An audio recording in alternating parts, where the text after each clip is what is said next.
Good evening students. आज हम इस क्लास में सीखने जा रहे हैं 7th क्लास टॉपिक, जो कि हमारी विद्या भारती की परम कंप्यूटर की जो बुक है उसके अंदर दिया हुआ है। तो सबसे पहले हम सीखेंगे कि डेसिमल से हम बाइनरी में नंबर को कैसे कन्वर्ट कर सकते हैं। तो सबसे पहले हमारा दिया गया है कि स्टेप 1।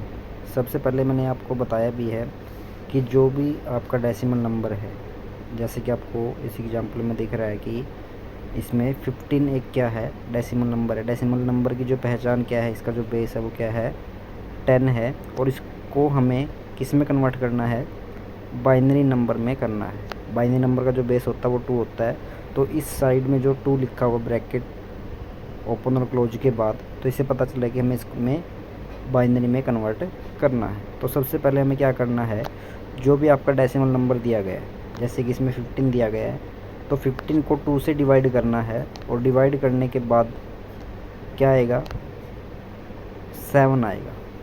और जो उसका रिमाइंडर है वो हम साइड में लिखते चलेंगे। जैसा कि आपको दिख भी रहा है कि 15 को 2 से डिवाइड किया तो 7 आया, क्योंकि जो 2 का पहाड़ अगर हम पढ़ते हैं तो वो 15 को अगर हमें डिवाइड करना तो वो सिर्फ 7 तक ही पड़ा जाएगा। ओके, तो हमने रिमाइंडर 1 लिख दिया। और मैंने एक बात और आपको बताई है कि यदि आपका वैल्यू, जो डेसिमल वैल्यू है, यदि वो ओड है तो रिमाइंडर डायरेक्ट क्या लिख देंगे, 1 लिख देंगे। यदि इवन वैल्यू है तो क्या लिखेंगे, 0 लिखेंगे, क्योंकि किसी भी सम संख्या को सम संख्या से डिवाइड करने पर हमेशा रिमाइंडर क्या बचेगा, 0 बचेगा। और किसी भी ओड वैल्यू को इवन वैल्यू से डिवाइड करने पर रिमाइंडर क्या बचेगा, 1 बचेगा, इसलिए हम इसमें 1 लिख रहे हैं। तो इसके बाद जो आपका मल्टीप्लायर आया, यानी कि डिवाइड करने के बाद जो वैल्यू आई 7, तो उसको फिर 7 को 2 से डिवाइड करना है, तो 3 आया। 3 जैसे आपने देखा कि जो 7 है वो क्या है, ओड वैल्यू है, तो डायरेक्ट क्या लिख सकते हो आप, 1 लिख सकते हो। या फिर क्या करोगे, 7 को 2 से डिवाइड करोगे तो 2 से डिवाइड करोगे तो उसके बाद आप देख सकते हो कि ये 3 तक ही हमारा काउंट हो गया, मल्टीप्लिकेशन होगी, 3 दूनी 6। तो 6 होने के बाद जो रिमाइंडर बचेगा वो क्या बचेगा, 1 बचेगा। उसके बाद हमें 3 को 2 से डिवाइड करना है, तो 1 आया। और 1 अब इसमें भी देखो, आप देख सकते हो कि जो 3 है वो क्या है, ओड वैल्यू है, तो इसका रिमाइंडर डायरेक्ट क्या लिख दोगे, 1 लिख दोगे। उसके बाद यहाँ पे जो आपका मल्टीप्लायर है 1 बचा, तो 1 को 2 से डिवाइड किया तो ये आगे मल्टीप्लाई या डिवाइड नहीं हो रहा, तो डायरेक्ट हम जो 1 है उसको डायरेक्ट कहाँ पे लिख देंगे, रिमाइंडर के अंदर लिख देंगे। और आपका आंसर इसमें क्या रहेगा, नीचे से ऊपर की तरफ, नीचे से ऊपर की तरफ। यानी कि जो स्टेप 4 है, स्टेप 4 से स्टेप 1 के साथ हम चलेंगे कि स्टेप 4 पे जो वैल्यू आई है वहाँ से स्टार्ट करना है और एंडिंग कहाँ पे करनी है, स्टेप 1 पे। तो आपको, आप देख भी सकते हो, आपको अच्छे से समझ में भी आया होगा कि डेसिमल से बाइनरी में हम कैसे कन्वर्ट कर सकते हैं। उसके बाद का जो टॉपिक है वो है बाइनरी टू डेसिमल। अब बात आती है कि बाइनरी हमने सीख लिया कि डेसिमल से बाइनरी में कैसे कन्वर्ट करें। अब हमें सीखना है कि जो हमारा बाइनरी नंबर दिया हुआ उसको हम डेसिमल में कैसे कन्वर्ट करें। तो उसके लिए एक सिंपल सा तरीका इसमें दिया गया है कि जो भी आपको वैल्यू दी गई है उसको 2 से मल्टीप्लाई करके सभी को आपस में क्या कर देंगे, जोड़ देंगे। तो जैसे आपको दिख भी रहा है, 1 इंटू में 2, 1 इंटू में 2, 1 इंटू में 2, 1 इंटू में 2। और उसके बाद आपको क्या करनी है, पावर देना स्टार्ट करनी है। जैसा कि इसमें दिया गया है, राइट हैंड से आपको शुरू करनी है, 0 1 2 3। तो अब हमें इसको प्लस करते चलना है। तो 1 इंटू में 2 की पावर 3, 2 की पावर 3 का मतलब क्या होता है, 2 की पावर 3 का मतलब हो गया 3 बार 2 की गुना, यानी कि सिक्वेंशियल होगी, यानी 2 दूनी 4, 4 दूनी 8। तो यहाँ पे हम क्या लिखेंगे, 8। उसके बाद 2 का स्क्वायर, 2 का स्क्वायर मीन्स 2 बार गुना होगी, तो 2 दूनी 4। उसके बाद है 1 इंटू में 2 की पावर 1, तो 2 की पावर 1 है तो वो क्या रहेगी, वैल्यू सेम रहेगी, तो 2 हो गया। उसके बाद 2 की पावर 0 है तो ये क्या कर देगा, उस वैल्यू को क्या कर देगा, हाफ कर देगा। तो 1 इंटू में 1 क्या होता है, 1। तो स्टेप 3 में आप इन तीनों को जोड़ दोगे तो आपका आंसर निकल जाएगा। आप देख भी सकते हो 15 का हमने क्या निकाला था, बाइनरी निकाला था, और उसी बाइनरी से हमने उसको डेसिमल में कन्वर्ट किया तो ये क्या आ रहा है, 15 आ रहा है। और आप देख भी सकते हो हमने पीछे 15 का है ये क्या निकाला था, बाइनरी निकाला था। उसके बाद आता है बाइनरी एडिशन का टॉपिक। इसमें 4 रूल फॉलो होंगे।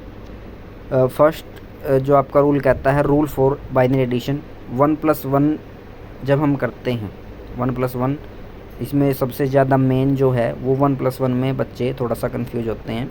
तो एक बार देख लेते हैं रूल क्या कहते हैं। 1 + 0 = 1, 1+1 जब हम करेंगे तो 10 हो जाएगा वो, 1 + 1 = 10। राइट क्या करेंगे, 0 करेंगे, एंड जो 1 है, 0 1 और 0 है, 0 हम लिख लेंगे और 1 को क्या करेंगे, आगे कैरी करेंगे, यानी कि नेक्स्ट आपकी जो बाइनरी डिजिट है उसके अंदर हम उसको ऐड करेंगे। 0 + 1 = 1, 0 + 0 0। तो एक आपको एग्जांपल दिया गया है, तो देख लेते हैं एक बार। 1 + 0 आप देख भी सकते हो, 1 + 0 क्या है, 1। उसके बाद 0 + 1, 0 + 1 क्या है, 1, 1 + 0 1, 1 + 1, अब यहाँ पे आ गया ना 1 + 1, 1 + 1 क्या होगा,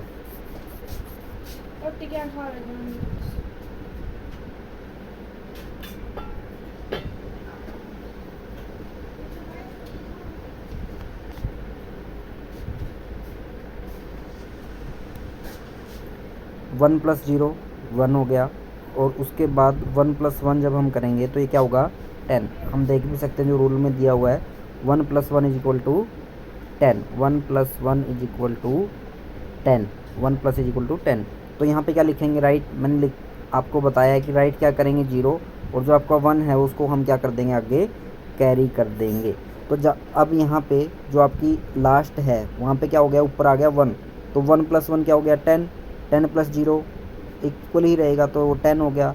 तो अब हमें पता है कि जब 1 + 1 हम करते हैं तो 10 होता है, तो हम यहाँ पे क्या लिखेंगे, राइट करेंगे 0 और 1 को आगे क्या कर देंगे, कैरी। तो आगे कोई बिट है ही नहीं है, तो एडिशन करने के लिए तो हम उसको डायरेक्ट क्या लिख देंगे, 1 लिख देंगे। आपको समझ में आ रहा होगा, रूल आपको अच्छे से क्लियर होने चाहिए। 1 + 1 कितना होता है, 1 + 0 कितना होता है, 0 + 1 कितना होता है, 0 + 0 कितना होता है, ये अगर आपको क्लियर हैं तो आप एडिशन आसानी से कर पाओगे।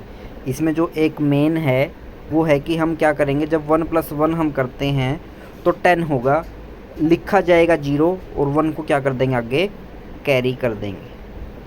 इसके बाद जो टॉपिक है बाइनरी सब्सट्रैक्शंस, इसके भी कुछ रूल दिए गए हैं। जब हम 1 - 0 करते हैं तो 1 होगा, 0 - 0 करते हैं तो 0 होगा। 0 - 1 वाली जो कंडीशन है इसमें थोड़ा सा प्रॉब्लम आती है। इसमें क्या होगा, 0 - 1, अब 0 क्या है, छोटी वैल्यू होगी, 1 क्या होगी, बड़ी वैल्यू होगी। तो उस टाइम पे हमें पता है कि हम साइड वाले से क्या कर लेते हैं, उधार मांग लेते हैं कि ये मेरे पास नहीं है, मैं आपको बाद में दे दूंगा, आप अभी मुझे देना है या माइनस करना है। तो उसके लिए मैं क्या करूँगा, साइड वाले से क्या करते हैं, हम उधार मांग लेते हैं। उसके पास नहीं है तो हम दूसरे से मांगने जाते हैं, उसके पास नहीं है तो अगले से जाते हैं। तो ऐसा ही इसके अंदर वो रूल फॉलो होता है कि यदि 0 कहीं पे है और 0 में से -1 करना है तो हम साइड वाले यानी कि लेफ़्ट साइड में जो भी आपकी बिट है या 1 या 0 है वहाँ से हम क्या लेंगे, वैल्यू लेंगे। यदि उसके left hand side first number पे 0 है तो क्या होगा, हम उससे अगले वाले सेकंड नंबर पे जाएंगे, सेकंड पे भी 0 है तो उससे अगले पे जाएंगे। तो आइए ऐसे आगे क्या होगा, बोरो होगा, उधार लेता चलेगा। बोरो 1 फ्रॉम लेफ्ट हैंड साइड से हम लेंगे, देन 0 makes 10। जैसे ही हम साइड वाले से क्या लेंगे, उधार लेंगे, तो वहाँ से क्या आएगा, 1 पावर आएगी। तो पावर आने के बाद क्या बन जाएगा, वो 1 + 0 क्या बन जाएगा, 10। और 10 हमें पता ही है कि 1 + 1 जब हम करते हैं तो 10 बनता है। तो 10 में से जब एक 1 माइनस करेंगे तो क्या आ जाएगा, 1 आ जाएगा। ओके, जब 1 - 1 करेंगे तो 0 होगा। एक बार इसका जो आपको एग्जांपल दिया गया वो भी एक बार देख लेते हैं। सबसे पहला है जो आपको क्वेश्चन दिया गया है, 1 - 0, 1 - 0 1 माइनस 0 करना है। तो अब हमें पता है कि 1 माइनस 0 जब हम करेंगे तो क्या आएगा, 1 आएगा, तो हमने डायरेक्ट उसको लिख दिया। उसके बाद ये 0 वाली कंडीशन जो अभी मैं आपको बताई, ये कंडीशन इसमें आ रही है। तो 0 में से जब -1 करते हैं तो ये माइनस नहीं होगा, तो उसके लिए हमें क्या करना पड़ेगा, लेफ़्ट हैंड साइड से क्या लेंगे, उधार लेंगे। उधार लेंगे तो वहाँ पे जो भी वैल्यू होगी वो क्या हो जाएगी, 0 हो जाएगी।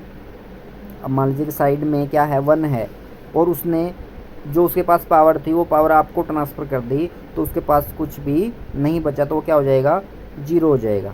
समझ में आ रही है बात। उसके बाद क्या है, देखो इसमें 0 थी, तो हमने लेफ़्ट साइड से क्या मांगा, उधार मांगा, उसने अपनी पावर दे दी, तो वो पावर से क्या हो गया, ख़त्म हो गया, तो उसकी पावर कितनी होगी, 0 होगी। और इसकी पावर कितनी होगी, जब वहाँ से पावर आई तो क्या बन गया, 1 आया वहाँ से, तो 1 और 0 कितना होता है, 10, और 10 2 डिजिट से मिलकर बना है 1 + 1 = 10। तो यहाँ पे आ गया 10 में से एक 1 हमने क्या कर दिया, माइनस कर दिया, तो यहाँ पे क्या आया, सेकंड पोजीशन पे 1 आया। उसके बाद यहाँ पे थर्ड जो है हमें माइनस करना है, यहाँ पे 1 आपको दिख रहा है, लेकिन क्या है, इसने अपनी पावर साइड वाले को दे दी है, तो यहाँ पे क्या आ गया, 0। तो 0 में से 0 माइनस करेंगे तो रूल क्या कहता है, 0 में से 0 जब माइनस करेंगे तो आंसर क्या आएगा, 0 आएगा। उसके बाद 1 में से 1 माइनस करेंगे तो 0, 1 में से 0 माइनस करेंगे तो क्या आएगा, 1 आएगा। ये आपका टॉपिक है। अगर इसमें कुछ आपको लग रहा है, एक बार में वीडियो में समझ में नहीं आ रहा तो 2 बार देख लें, आ जाएगा। इतना टॉपिक कठिन नहीं है कि आपको समझ में ना आए। एक बार अच्छे से देख लेंगे, डेसिमल टू बाइनरी हम कैसे कन्वर्ट करते हैं, आसान है, स्टेप बाय स्टेप करके देखोगे तो आराम से हो जाएगा, यदि आपको डिवाइड करना आता है तो। उसके बाद बाइनरी टू डेसिमल नंबर है कि हमारे पास कोई डेसिमल नंबर था, हमने उसका बाइनरी निकाला। अगर हम चेक करना चाहते हैं कि जो मैंने बाइनरी निकाला है क्या वो सही है, तो उसके लिए आप ये रूल फॉलो कर सकते हो, या फिर इस तरीके से आप उसको निकाल के देख सकते हो कि जो मैंने आंसर निकाला क्या वो सही है। उसके बाद बाइनरी एडिशन का हो गया। इसमें रूल मेनली क्या करेंगे, फॉलो होंगे, तभी आपका आंसर सही निकलेगा। इसमें 1 + 1 वाली जो कंडीशन है उसमें थोड़ा सा बच्चे पजल होते हैं, तो थोड़ा सा ध्यान से देख लेंगे कि 1 + 1 है तो 10 होगा, 10 है तो 0 लिखी जाएगी और 1 क्या हो जाएगा, कैरी, यानी कि साइड वाले को, लेफ्ट हैंड साइड वाले को क्या कर देंगे, वो ट्रांसफ़र कर देंगे। लेकिन सब्सट्रैक्शन में क्या है, उल्टा है। जब माइनस करते हैं तो वो कंडीशन कब आएगी, जब 0 में से -1 करना है, तो उस टाइम पे वो क्या करेगा, साइड वाले से क्या लेगा, उधार लेगा। समझ में आ रही है बात। तो जब वो उधार लेगा तो उधार लेने के बाद जो जिस वैल्यू से वो उधार ले रहा है तो उसकी वैल्यू क्या हो जाएगी, ख़त्म हो जाएगी। तो ख़त्म होने के बाद वो वहाँ पे क्या बन जाएगा, 0, और वो साइड वाली जब पावर उसके पास आएगी तो 1 + 0 क्या बन जाएगा, 10 बन जाएगा। और 10 का मतलब हमें पता है कि जब 1 + 1 को ऐड ऑन किया जाता है, जोड़ा जाता है, तो क्या बनता है, 10। तो 10 में से -1 करेंगे तो क्या होगा, 1 होगा। चलो एक बार देख लेंगे अच्छे से वीडियो, ये समझ में आ जाएगा। और चैनल को भी सब्सक्राइब कर लें, लाइक करेंगे अगर आपको अच्छे से समझ में आ रहा है, और बेल आइकन को भी प्रेस कर लें ताकि आपको जैसे ही वीडियो अपलोड की जाए तो आपको नोटिफिकेशन तुरंत मिल जाए।